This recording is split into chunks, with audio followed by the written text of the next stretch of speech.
कहत भिन्न न भिन्न, बंदौ गौरी शंभु पद, जिनहि परम प्रिय खिन्न। अंतर है कोई अंतर नहीं। सांप्रदायिक दुराग्रह जिनमें है महाराज जी, उनकी बात तो अलग है,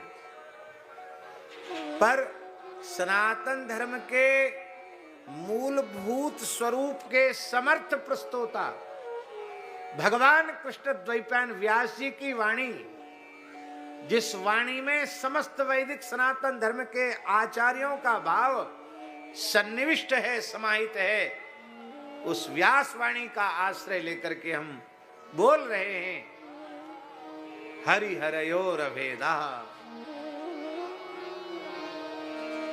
और तत्व की ऊंचाई तक पहुंचे हुए महानुभावों ने इसका अनुभव किया है। क्या करें, हमारा मन नहीं मान रहा है। आप लोगों ने एक नाम सुना होगा, महाराष्ट्र की महान सिद्धा जनाबाई। जिस जनाबाई के संबंध में कहा जाता है कि वे संत श्री नामदेव जी के घर में चौका बर्तन करती थी, टहल करती थी, समागत संतों के वस्त्र भी प्रक्षालित करती थी और नित्य संकीर्तन सत्संग में बैठती थी। वो कितनी उच्च कोटि की भक्ता थी जनाबाई। गुरु रूप में उन्होंने नामदेव जी को ही स्वीकार किया था। और वो महाराज जी कितनी समर्थ वक्ता थी जनाबाई, कि जिनका दर्शन समर्थ सिद्ध संत सतगुरु कबीर दास जी महाराज समाधि में करते हैं और विचार करते हैं कि मेरी समाधि में आने वाली यह सिद्धा कौन है, इस महाराष्ट्र की सिद्धा का मैं दर्शन तो करूं। तो योग बल से वे जब महाराष्ट्र में जनाबाई के निकट प्रकट होते हैं, अपने भाव में सूक्ष्म देह योगज देह के द्वारा, तो वहां देखते हैं कि जनाबाई तो बिना पढ़ी लिखी थी। वो एक पड़ोस की औरत से झगड़ा कर रही थी। माताओं का झगड़ा बड़ा विचित्र होता है, और वो भी एकदम ठेठ गांव की माताएं हो, फिर क्या कहना। झगड़े का कोई बहुत बड़ा कारण नहीं था, बहुत बड़ी संपत्ति नहीं थी झगड़े का कारण। झगड़े का कारण यह था, जनाबाई कह रही थी कि तू चोटी है, चोरी करती है, तूने हमारे कंडों में से कुछ कंडे चुरा लिए। अब वस्तुतः उसने चुराए थे, पर वो स्वीकार नहीं कर रही थी कि मैंने कंडे नहीं चुराए। तो हमारे कंडे, उनका एक ढेर बनाया गया था, वो बिगड़ कैसे गया, वो कम कैसे हो गया, जरूर तुमने चुराए। कबीरदास जी सोचने लगे कि जो मेरे ध्यान में आई सिद्धा भक्ता, वो यही है क्या, कंडे के पीछे झगड़ा कर रही है। बाबा जी आप देखो, तमाशा देख रहे हो, हम लोगों का झगड़ा शांत नहीं करते, झगड़ा मिटाओ। कबीरदास जी बोले, भाई कंडा तो एक जैसे लग रहे हैं, जैसे तुमने थापे ऐसे इसने थापे, कंडा एक जैसे लग रहे हैं, तुम्हारे कंडे में कोई विशेषता है क्या। अब मान लो कंडे ले भी लिए तो इतना झगड़ा क्यों। अरे बोले भाई, इसके घर में न ठाकुर जी हैं, न संतों का आवागमन है, ये कंडे जो है वो सब संसारियों की सेवा में जाएंगे, और नामदेव जी के घर में जो कंडे जाएंगे उनसे पंडरीनाथ जी की रसोई तैयार होगी, भगवान पावेंगे, संत तृप्त होकर प्रसाद पाएंगे, इसलिए साधु सेवा की वस्तु में नष्ट नहीं होने दे सकते। ये तो चाहिए कंडे हमको। तो क्या प्रमाण है तुम्हारे कंडे हैं? जनाबाई ने कहा, जो कंडे मैंने थापे हैं उन कंडों में भगवान नाम की ध्वनि प्रकट हो रही है।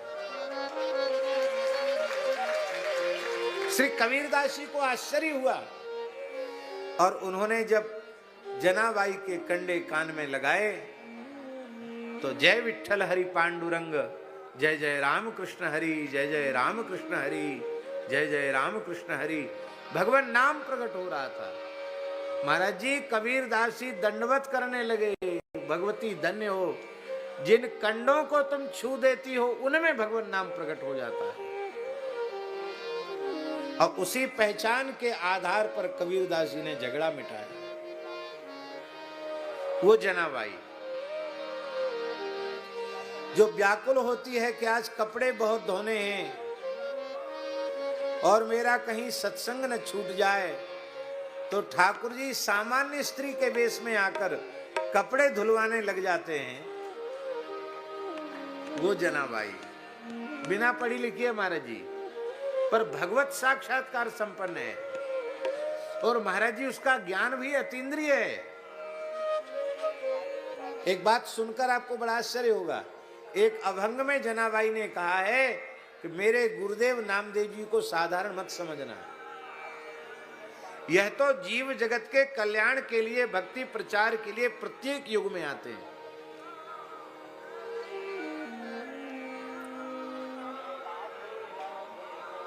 बोले सतयुग में ये प्रहलाद जी के रूप में आए, एक अभंग में लिख रही है। त्रेता में ये अंगद जी के रूप में आए, नामदेव जी। द्वापर में ये उद्धव जी के रूप में आए हैं और कलिकाल में अब हमारे गुरुदेव नामदेव जी के रूप में है। एक अभंग में जनाबाई बोल रही है। तो भगवत साक्षात्कार संपन्ना सिद्धा, उसकी अनुभूति झूठी तो नहीं हो सकती। तो उसका अलौकिक ज्ञान है कि सतयुग से लेके अब तक वो सारे रहस्यों को देख रही है। और वो जनाबाई कह रही है एक अभंग में, इस अभंग में वो कहती है कि भगवान श्री राम में और भगवान शिव में भेद नहीं है, इन दोनों में ऐक्य है। क्या ऐक्य है? बोले भगवान शिव निरंतर राम नाम का जप करते हैं, राम राम राम राम राम राम, तुम पुनि राम राम दिन राती, सादर जपहु अनंग अराती। निरंतर राम नाम का जप करते हैं। और ऐसे ही भगवान श्री राम निरंतर शिव शिव शिव शिव शिव शिव शिव शिव शिव शिव शिव शिव जपते हैं। इसलिए जनाबाई कह रही है, उसका भाव बता रहे महाराज जी हम। जनाबाई कह रही है, इन राम जी को, शिव जी को दो स्वरूप में शरीर में होते हुए भी, उनकी वेशभूषा अलग होते हुए भी, तुम यही समझो कि ये स्वरूप दो हैं पर इनकी आत्मा तो एक ही। अभंग की तीसरी पंक्ति में जनाबाई कह रही है, बहुत ध्यान से सुने, कि शिव जी में राम जी में भेद नहीं है।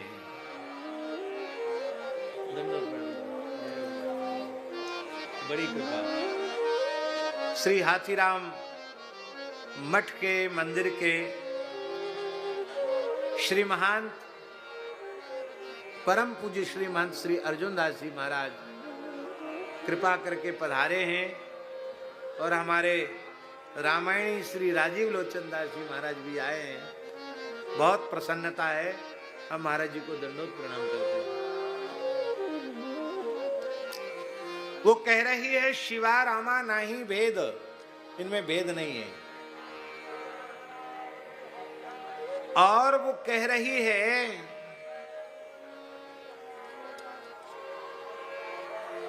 ये दोनों ही देव हैं, दोनों ही सिद्ध हैं। और इसका दूसरा भाव है, इस तत्व को जो जानता है वो मनुष्य नहीं है, वो देवता है। इस रहस्य में जिसकी प्रतीति है, विश्वास है, वह सिद्ध है। जो इस सत्य को, इस तथ्य को स्वीकार नहीं करता, वो देवता नहीं है, वो सिद्ध नहीं है।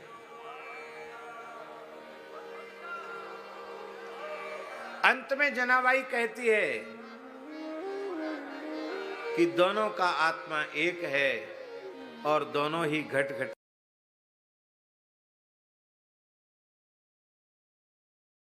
में व्यापक है। भजन करी महादेवा देवा, मराठी शब्द हैं इसलिए उसका भाव हमने पहले बता दिया। भजन करी महादेवा, भजन करी महादेवा देवा, भजन करी महादेवा। राम पूजी सदा शिव, राम पूजी सदा शिव, राम पूजी सदा शिव, राम पूजी सदा शिव। भजन करी महादेवा, भजन करी महादेवा देवा, भजन करी महादेवा।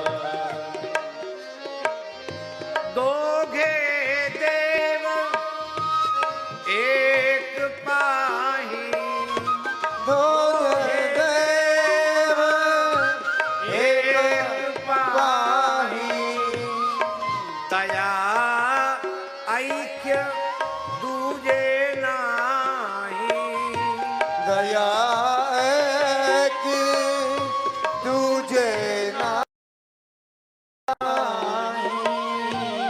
तया ऐक्य दूजे नाही, दया एक तुझे नाही। भजन करी देवा, भजन करी महादेवा देवा, भजन करी महादेवा। शिवा रामा नाही भेद, शिवा रामा नाही भेद, शिवा रामा नाही भेद, शिवा रामा नाही भेद। ऐसे देव ते ही सिद्ध, ऐसे देव ही सिद्ध, ऐसे देव ते ही सिद्ध, ऐसे देव ते ही सिद्ध। भजन करी महादेवा देवा, भजन करी महादेव देवा, भजन करी महादेव। अंतिम पंक्ति।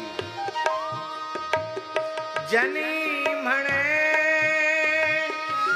आत्मा एक, जनी भणे माएक, जनी माने जनाबाई, मने माने बोल रही है, कह रही है, ये शरीर दो है, आत्मा एक है। जनी म्हणे आत्मा एक, जनी भणे माएक, सर्वा घटी व्यापक सर्वा घटी तो व्यापक भजन करी देवा भजन करी महादेवा देवा भजन करी महादेवा। तो इसी अरण्य कांड में सती जी को मोह हुआ। तो हम चर्चा यह कर रहे थे कि जब शिव शक्ति में अभेद है और जो सती है वही उमा पार्वती हुई है, ऐसा तो नहीं कह सकते कि सती जी दूसरी है और भगवती गिरीश नंदनी हो गई तो वो दूसरी हो गई। तत्वतः तो वह एक ही है कि नहीं। तो जब शिव से शक्ति का सर्वथा अभेद है तो क्या वह भगवती पराम्बा सती श्री राम तत्व को नहीं जानती? सामान्य प्राकृता नारी के जैसा क्या उनमें शंका संदेह व्यामोह उत्पन्न होगा? जो साक्षात भगवती ब्रह्म विद्या के अधिष्ठात्री शक्ति है उसमें मोह होगा? संभव नहीं। पर महाराज जी बड़े लोग नाटक करते हैं हमारे जैसे छोटे लोगों को सिखाने के लिए। सती जी ये नाटक इसलिए कर रही हैं कि मैं इतनी बड़ी हूं, इतनी बड़ी हूं, इतनी बड़ी हूं, मूल प्रकृति हूं, अनंतानंत ब्रह्मांडों का कारण हूं मैं,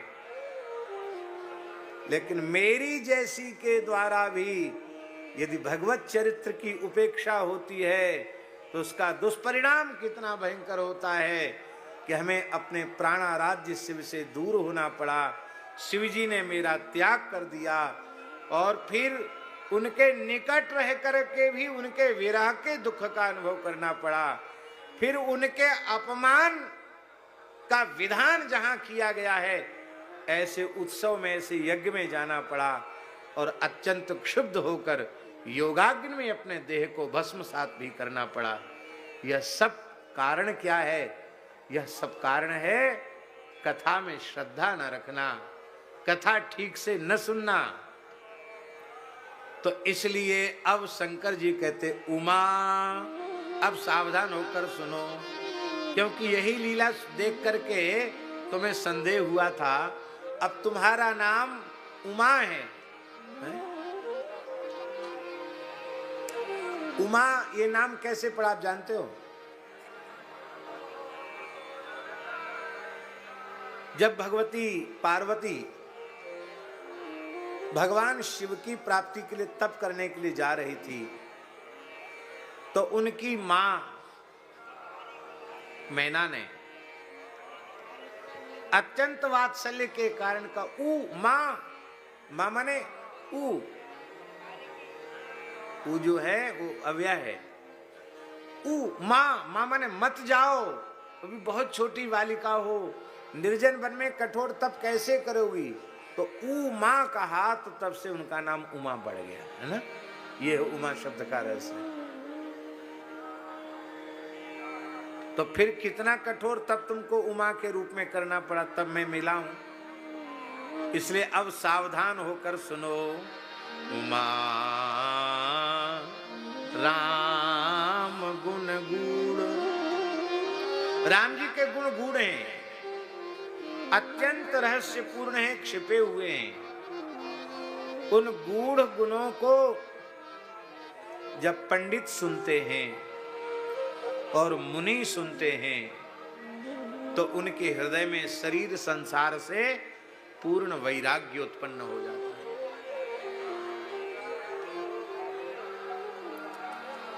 और वैराग्य महाराज जी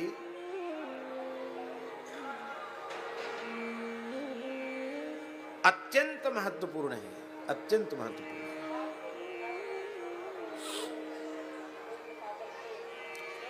यद्यपि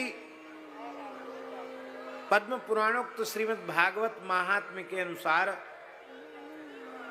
भक्ति को माता कहा गया और ज्ञान और वैराग्य को उनका पुत्र कहा गया। किंतु फिर भी हम बड़ी विनम्रता से एक बात निवेदन कर रहे हैं कि यदि वैराग्य नहीं होगा तो भक्ति नहीं होगी।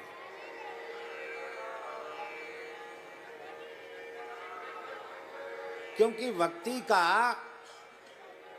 सूक्ष्म रहस्य ये है, शरीर संसार के प्रति जितना राग होगा उतने अंश में हम भगवत अनुराग से वंचित रह जाएंगे।